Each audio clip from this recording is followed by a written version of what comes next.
Hello ಎಲ್ಲರಿಗೂ ನಮಸ್ತೆ, welcome to my channel star digital Mahila. ಇವತ್ತಿನ ನಮ್ಮ ರೆಸಿಪಿ ಚಿಕನ್ ಗುಂಡಿಗೆ ಫ್ರೈ ಯಾವ ರೀತಿ ಮಾಡೋದು ಅಂತ ತೋರಿಸ್ತಾ ಇದ್ದೀನಿ ಸ್ನೇಹಿತರೆ. ನೋಡ್ತಾ ಇದ್ರೇ ಬಾಯಲ್ಲಿ ನೀರು ಬರ್ತಿದೆ, ಅಷ್ಟು ಚೆನ್ನಾಗಿದೆ.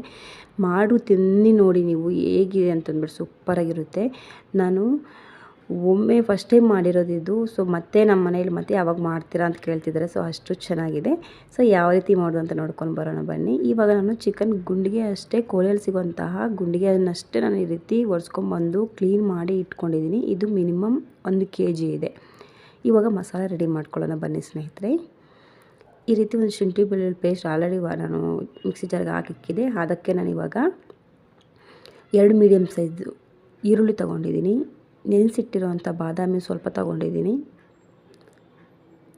ಇವಾಗ ಅದನ್ನು ಪೇಸ್ಟ್ ಮಾಡಿಟ್ಕೊತೀನಿ. ಮೊದಲಿಗೆ ಒಂದು ಬಾಣಲಿ ಇಟ್ಬಿಟ್ಟು ಅದಕ್ಕೆ ಒಂದು 2 ಟೇಬಲ್ ಸ್ಪೂನ್ ಎಣ್ಣೆಯನ್ನು ಹಾಕಿ, ಅದಾದಮೇಲೆ ಸಾಸಿವೆ ಸ್ವಲ್ಪ, ಚಕ್ಕೆ ಲವಂಗ, ಬಿರಿಯಾನಿ ಎಲೆ ಎಲ್ಲ ಸ್ಪೈಸಸ್ ಎಲ್ಲ ಹಾಕಿದ್ದಾದಮೇಲೆ 2 ಟೊಮೊಟೊ ಕಟ್ ಮಾಡಿ ಇಟ್ಕೊಂಡಿದ್ದೆ, ಚೆನ್ನಾಗಿ ಹಣ್ಣಾಗಿರೋ ಟೊಮೊಟೊ, ಅದನ್ನು ಹಾಕ್ತಾಯಿದ್ದೀನಿ. ಹಸಿಮೆಣಸಿನ್ಕಾಯಿ ಒಂದು 3ರಿಂದ 4 ಕಟ್ ಮಾಡಿ ಇಟ್ಕೊಂಡಿದ್ದೆ, ಅದನ್ನು ಸೇರಿಸ್ತಾ ಇದ್ದೀನಿ. ನೀವು ಟೊಮೊಟೊನ ಪ್ಯೂರಿ ಮಾಡಿ ನೀವು ಬೇಕಂದರೆ ಸೇರಿಸ್ಕೋಬೋದು.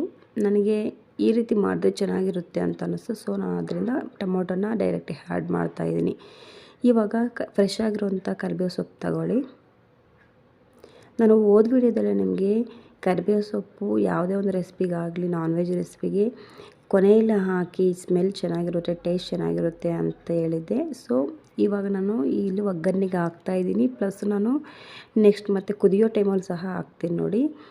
ಅದಾದಮೇಲೆ ಇಲ್ಲಿ ಶುಂಠಿ ಬೆಳ್ಳುಳ್ಳಿ ಪೇಸ್ಟ್ ಹಾಕ್ತಾಯಿದ್ದೀನಿ. 2 ಟೇಬಲ್ ಸ್ಪೂನ್ ಶುಂಠಿ ಬೆಳ್ಳುಳ್ಳಿ ಪೇಸ್ಟನ್ನು ಸೇರಿಸ್ತಾಯಿದ್ದೀನಿ. ಸ್ನೇಹಿತರೆ, ಇದು ಮನೆಯಲ್ಲೇ ಮಾಡಿರೋ ಶುಂಠಿ ಬೆಳ್ಳುಳ್ಳಿ ಪೇಸ್ಟ್. ನೀವು ಆದಷ್ಟು ಶುಂಠಿ ಬೆಳ್ಳುಳ್ಳಿ ಪೇಸ್ಟು ನಾನ್ ವೆಜ್ ಯೂಸ್ ಮಾಡಬೇಕಂದ್ರೆ ಮನೆಯಲ್ಲೇ ಮಾಡ್ಕೊಂಡಿರೋ ಶುಂಠಿ ಬೆಳ್ಳುಳ್ಳಿ ಪೇಸ್ಟ್ನ ಯೂಸ್ ಮಾಡಿ, ಚೆನ್ನಾಗಿರುತ್ತೆ ರುಚಿ. ಸೊ ಅದಾದಮೇಲೆ ನಾವು ಈರುಳ್ಳಿ ಮತ್ತು ಗೋಡಂಬಿ ರುಬ್ಬಿಟ್ಕೊಂಡಿರೋಂಥ ಮಸಾಲೆನ ಹಾಕಿ ಹಸಿ ಸ್ಮೆಲ್ ಹೋಗೋವರೆಗೂ ಕೈ ಆಡಿಸ್ತಾ ಇದ್ದೀನಿ. ಹಸಿ ಸ್ಮೆಲ್ಲೆಲ್ಲ ಹೋಗಿದ್ದಾದಮೇಲೆ ಇಲ್ಲಿ 2 ಟೇಬಲ್ ಸ್ಪೂನ್ ಖಾರದ ಪುಡಿ ತೊಗೊಂಡಿದ್ದೀನಿ, ಚಿಲ್ಲಿ ಪೌಡರ್. ಅದಾದಮೇಲೆ ಗರಂ ಮಸಾಲ 1 ಟೇಬಲ್ ಸ್ಪೂನ್ ತೊಗೊಂಡಿದ್ದೀನಿ. ಧನಿಯಾ ಪೌಡರ್ ಒಂದು 2 ಟೇಬಲ್ ಸ್ಪೂನ್ ತೊಗೊಂಡಿದ್ದೀನಿ.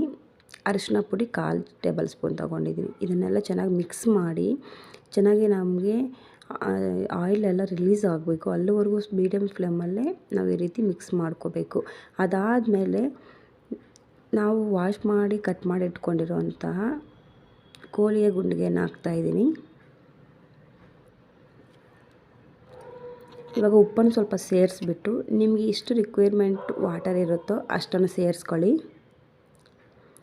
ಇಲ್ಲಿ ಚೆನ್ನಾಗಿ ನಾವು ಇದು ಗುಂಡಿಗೆ ಅಂದಮೇಲೆ ಸ್ವಲ್ಪ ಬೇಯಬೇಕಾಗುತ್ತೆ. ಆದ್ದರಿಂದ ನಾನು ಸ್ವಲ್ಪ ಜಾಸ್ತಿ ನೀರನ್ನು ಸೇರಿಸ್ತಾ ಇದ್ದೀನಿ. ಬೇಯ್ತಾ ತಿಕ್ಕಾಗಿ ಆಗುತ್ತೆ ಅಂತಂದ್ಬಿಟ್ಟು. ಅದಾದಮೇಲೆ ಕೊತ್ತಂಬರಿ ಸೊಪ್ಪು ಸ್ವಲ್ಪ ಕಟ್ ಮಾಡಿ ಹಾಕ್ತಾಯಿದ್ದೀನಿ ನೋಡಿ. ಇವಾಗ ಹಸಿ ಕರಿಬೇವು ಸೊಪ್ಪು ಸಹ ಈ ರೀತಿ ಕುದಿಯೋ ಟೈಮಲ್ಲಿ ಹಾಕಿದ್ರೆ ನಮಗೆ ಆ ಫ್ರೇಗ್ರೆನ್ಸಿ ಅನ್ನೋದು ತುಂಬ ಚೆನ್ನಾಗಿ ಬರುತ್ತೆ ನೋಡಿ ಸ್ನೇಹಿತರೆ. ಈ ರೀತಿ ಎಲ್ಲ ಮಸಾಲೆ ರುಬ್ಬಿ ಆಗಿದ್ದಾದಮೇಲೆ ಒಂದು 10ರಿಂದ 15 ನಿಮಿಷ ನಾನು ಮೀಡಿಯಮ್ ಫ್ಲೇಮಲ್ಲೇ ಕೈ ಆಡಿಸ್ಕೊಂಡು ಚೆನ್ನಾಗಿ ಬೇಯಿಸ್ಕೊಂಡಿದ್ದೆ. ಈ ಸ್ಟ್ರಕ್ಚರಲ್ಲಿ ಬಂದಿದೆ ನನಗೆ. ನೋಡಿದ್ರಲ್ಲ ಕೋಳಿ ಗುಂಡಿಗೆ ಫ್ರೈ ಯಾವ ರೀತಿ ಇದೆ ಅಂತ ಅಂದ್ಬಿಟ್ಟು. ಇದು ಚಪಾತಿಗೆ, ಮುದ್ದೆಗೆ, ರೈಸ್ಗೆ, ಹಾಲಿನ ಕಾಂಬಿನೇಷನ್ ಅಂತ ಹೇಳ್ಬೋದು. ಈ ವಿಡಿಯೋ ಇಷ್ಟ ಆಗಿದ್ರೆ ಲೈಕ್ ಮಾಡಿ, ಶೇರ್ ಮಾಡಿ, ಕಾಮೆಂಟ್ ಮಾಡಿ, ಚಾನಲ್ ಸಬ್ಸ್ಕ್ರೈಬ್ ಮಾಡ್ಕೊಂಡು ನೋಡಿ ಪ್ಲೀಸ್.